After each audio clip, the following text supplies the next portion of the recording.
সবাই দেখতেছে। নিম্মি ভাবি কেমন আছে আমাদের সবার প্রিয় ভাবি? না, উনি বেঁচে নাই। উনাকে আল্লাহ নিয়ে গেছে। ও উনি নাই না। ও আচ্ছা। ও হ্যাঁ শুনছি। এবং উনি মারা গেলেন কত বছর? প্রায় ১৯০৫ সালে মারা গেছেন। ২০০৫ হ্যাঁ। কারণ হুম। she was not allowed to take any treatment. She was under house arrest. হুম। 1996 মধ্যখানে খালেদা জিয়া ক্ষমতায় এসেও তার পাসপোর্টটা দেয় নাই। Yes. Then she was when she was free, he fought legal battle and got her passport. কোনো ইয়া করে না, তোষামত করে না।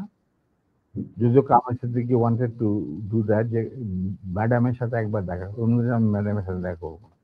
যাই হোক legally he got it back, she got it back. তখন it was the 4th stage of cancer. তো যখন তোমার 4th stage এ ক্যান্সার চলে যায় তখন আর সেই যুগে কোনো চিকিৎসা ছিল না। আমিও অনেক জ্ঞান নিয়ে গেছি। কিন্তু আমি কিছু করতে পারিনি।